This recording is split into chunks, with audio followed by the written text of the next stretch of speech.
सर्वदेवमय रथ का वर्णन। ओम नमः शिवाय, ओम नमः शिवाय, ओम नमः शिवाय, ओम नमः शिवाय, ओम नमः शिवाय, ओम नमः शिवाय, ओम नमः शिवाय। सर्वदेव रथ का वर्णन। शिवजी का उस रथ पर चढ़कर युद्ध के लिए प्रस्थान। उनका पशुपति नाम पड़ने का कारण शिवजी द्वारा गणेश का पूजन और त्रिपुरा मैदान त्रिपुर से जीवित बच निकलना। ओम नमः शिवाय, ओम नमः शिवाय, ओम नमः शिवाय। व्यास जी ने कहा, सेवक प्रभु सनत कुमार जी, आपकी बुद्धि बड़ी उत्तम है, आप सर्वज्ञ है तात आपने परमेश्वर शिव की जो कथा सुनाई है वह अत्यंत अद्भुत है। अब बुद्धिमान विश्वकर्मा ने शिव जी के लिए जिस देवमय एवं परम उत्कृष्ट दिव्य रथ का निर्माण किया था उसका वर्णन कीजिए। सूजी कहते हैं, मुने व्यास की बात सुनकर मुनीश्वर सनत कुमार जी शिव जी के चरण कमलों का स्मरण करके बोले। सनत कुमार जी ने कहा, महाबुद्धिमान मुनिवर व्यास जी, मैं शिव जी के पाद पद्मों का स्मरण करके अपनी बुद्धि के अनुसार रथ की निर्माण कथा का वर्णन करता हूँ, सुनो। तदनंतर विश्वकर्मा ने रुद्रदेव के लिए बड़े यत्न से आदर पूर्वक सर्वलोकमय दिव्य रथ की रचना की। वह सर्व समत तथा सर्वभूतमय तथा सुवर्ण का बना हुआ था। उसके दाहिने चक्र में सूर्य और वाम चक्र में चंद्रमा विराजमान थे।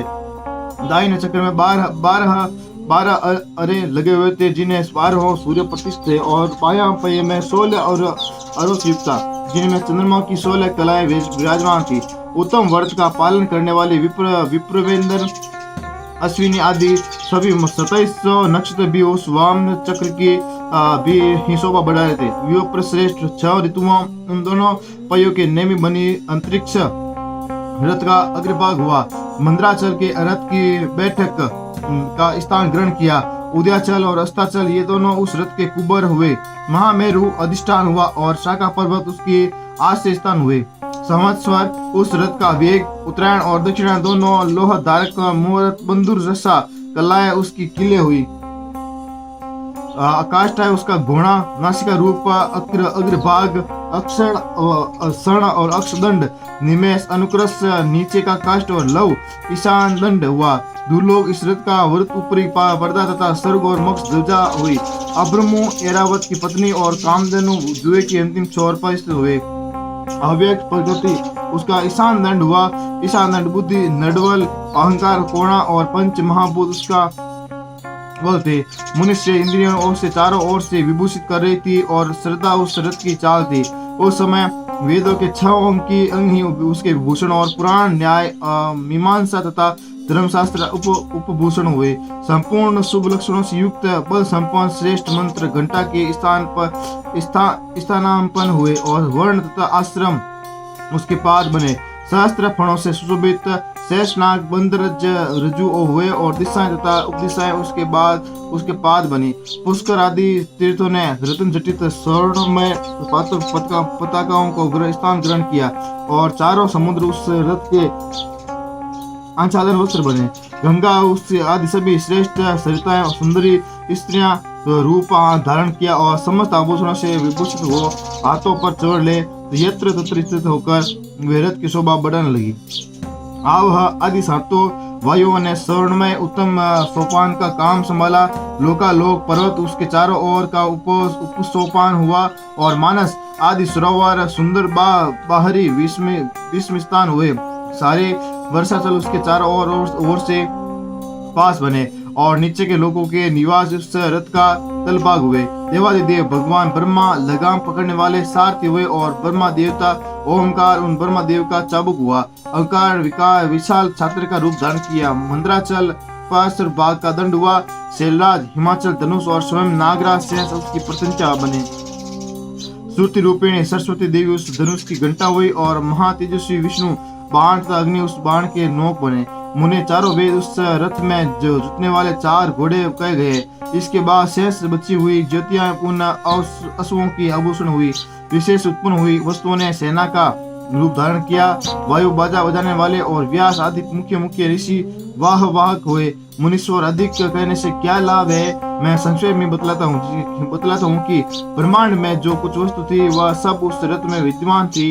इस प्रकार बुद्धिमान विश्वकर्मा ने ब्रह्मा और विष्णु की आगे से उस शुभ रथ का तथा रथ सामग्री का निर्माण किया था। संत कुमार कहते हैं, मेरे से इस प्रकार के महान दिव्य रथ में जो अनेक विध आश्चर्यों से युक्त था, देव वेद रूपी अशोक को जोत कर ब्रह्मा ने उसे शिव को समर्पित कर दिया। शंभु के निवेदित करने के पश्चात जो विष्णु आदि देवों के समान एवं त्रिशूल दान करने वाले हैं, उन देव स्वरूप की प्रार्थना करके ब्रह्मा जी उन्हें उस रथ पर चढ़ाने लगे।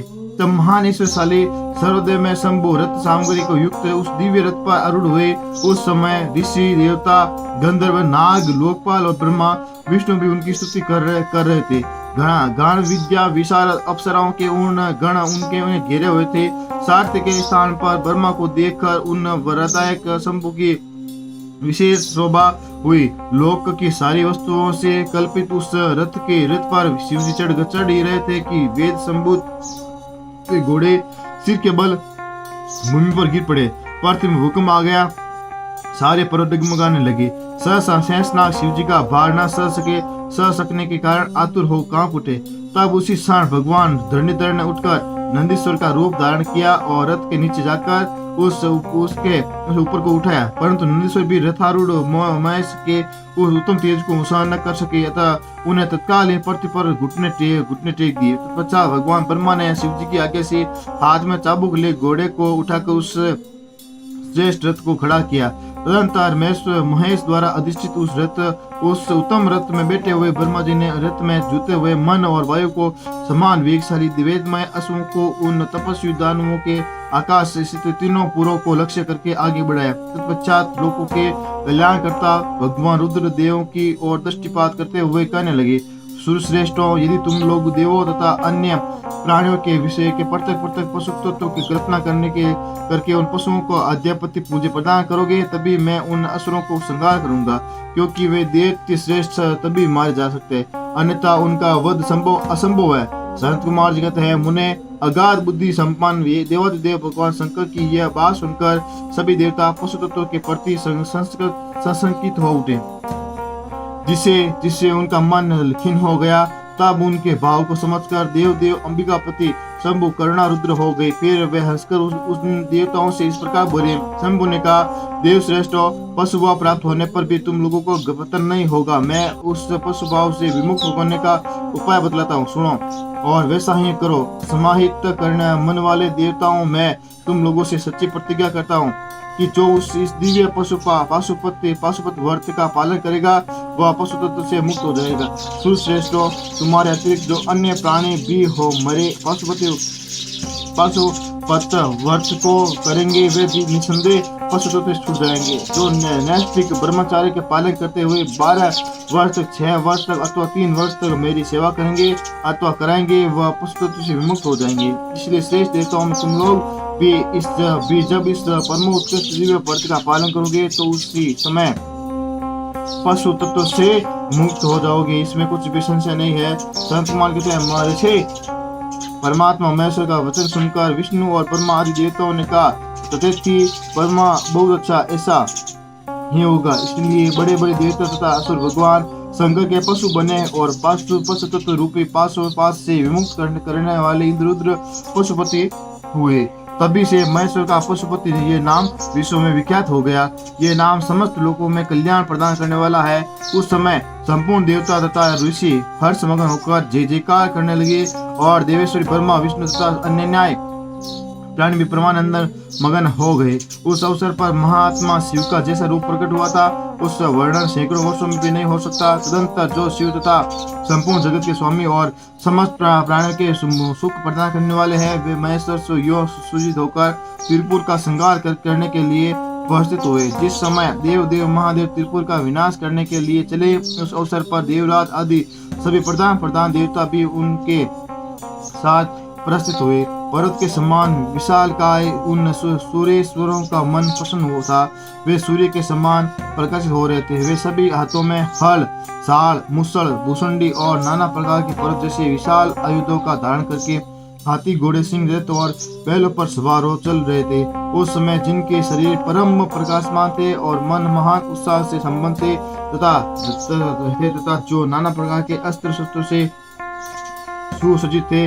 वे इंद्र, ब्रह्मा और विष्णु आदि देव शंभु का जय जयकार बोलते हुए महेश्वर के आगे आगे चले। सभी दंडी एक एवं जटाधारी मुनि हर्ष मनाने लगे और आकाशचारी सिद्ध तथा चारण पुष्पों की वृष्टि करने लगे।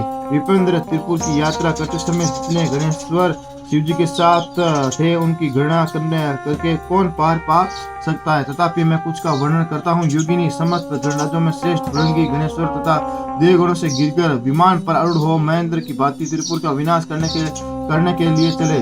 उनके साथ साथ केश विगत वास, महाकेश, महाज्वर, सोमवली, सवर्ण, सोमक, सनक, सोमद्रक, सूर्यवाची, सूर्य प्रक्षणक, सूर्याक्ष, सूर्यनामा, सूर्य, सुंदर, परिस्कंद, सुंदर चंड, कंपन, अतिकंपन, इंद्र, इंद्रजय, यंता, हिमकर, शताक्ष, पंचाक्ष, शस्ताक्ष, महोदर, सतिजो, शतासे, रंक, कर्पूर, पुत्र, द्विशिक, त्रिशिक, अहंकार, कारक, अजवक्त्र, अष्टवक्त्र, हयवक्त्र, हर्दवक्त्र आदि बहुत से अपने में बलशाली वीर गणाध्यक्ष लक्ष्य लक्षण की परवाह न करते हुए महेश्वर को घेर कर चल रहे थे। व्याज तदंतर महादेव शंभु संपूर्ण सामग्रियों सहित उस रथ पर स्थित हो उन सूर्यद्रोहियों के तीनों पुरों को पूर्णतः दग्ध करने के लिए उदित हुए।